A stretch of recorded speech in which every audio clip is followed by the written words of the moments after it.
Si je ne me trompe pas, je crois que dans la Constitution bleue, excusez-moi, j'avais un trou, je crois qu'il est dit que l'unicité de l'Église, c'est le pasteur, je crois, un seul pasteur. Et donc, ça a été expliqué précédemment, l'union vient de là. Or, dans l'Église, ce que nous constatons, c'est que les gens sont quittés ailleurs, sont entrés dans l'Église, ont vu des bienfaits, sont restés à l'Église et, au vu de leur évolution, ils ont commencé à convoiter des places. Des places de chef, d'abord du diocèse, des places de chargé, chef du diocèse, après ils vont encore plus haut, toujours plus haut. Et donc l'union de l'Église, elle vient en fait pour moi de chacun des fidèles. Que chacun sache rester à sa place dans la mission que Dieu lui donne.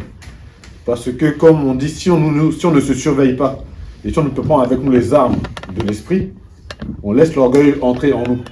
Et c'est cet orgueil qui fait qu'on commence à voir toujours plus gros, toujours plus gros, toujours plus gros, et à voir la place du pasteur. Voilà, parce que maintenant, si on parle du pasteur dans l'église Chaim Céleste, je ne sais pas si on peut le citer.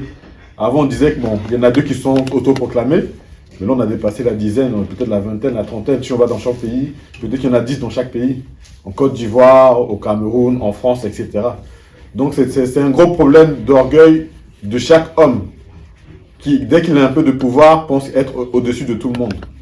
Dès qu'il a un peu de don de Dieu, pense être au-dessus des autres. Et ne veut plus respecter la base qui est la Constitution, la base qui est l'enseignement de Dieu.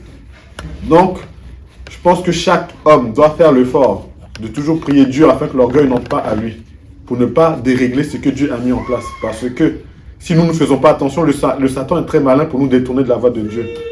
Et donc cette union vient de chaque enfant de l'église du christianisme céleste, homme comme femme, qui doit travailler sur lui-même, retourner à la base et prier Dieu pour que lui sache être humble, mais travailler dans la mission que Dieu lui a confiée pour amener à lui les brebis égarées. Parce que la première mission, c'est cela dans l'église.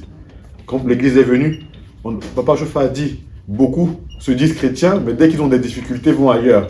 Et cette église est venue pour les sauver. Donc cette église-là, si nous sommes membres, c'est que par nous, peut-être que Dieu va sauver d'autres âmes. Et c'est ça qui est la mission la plus importante.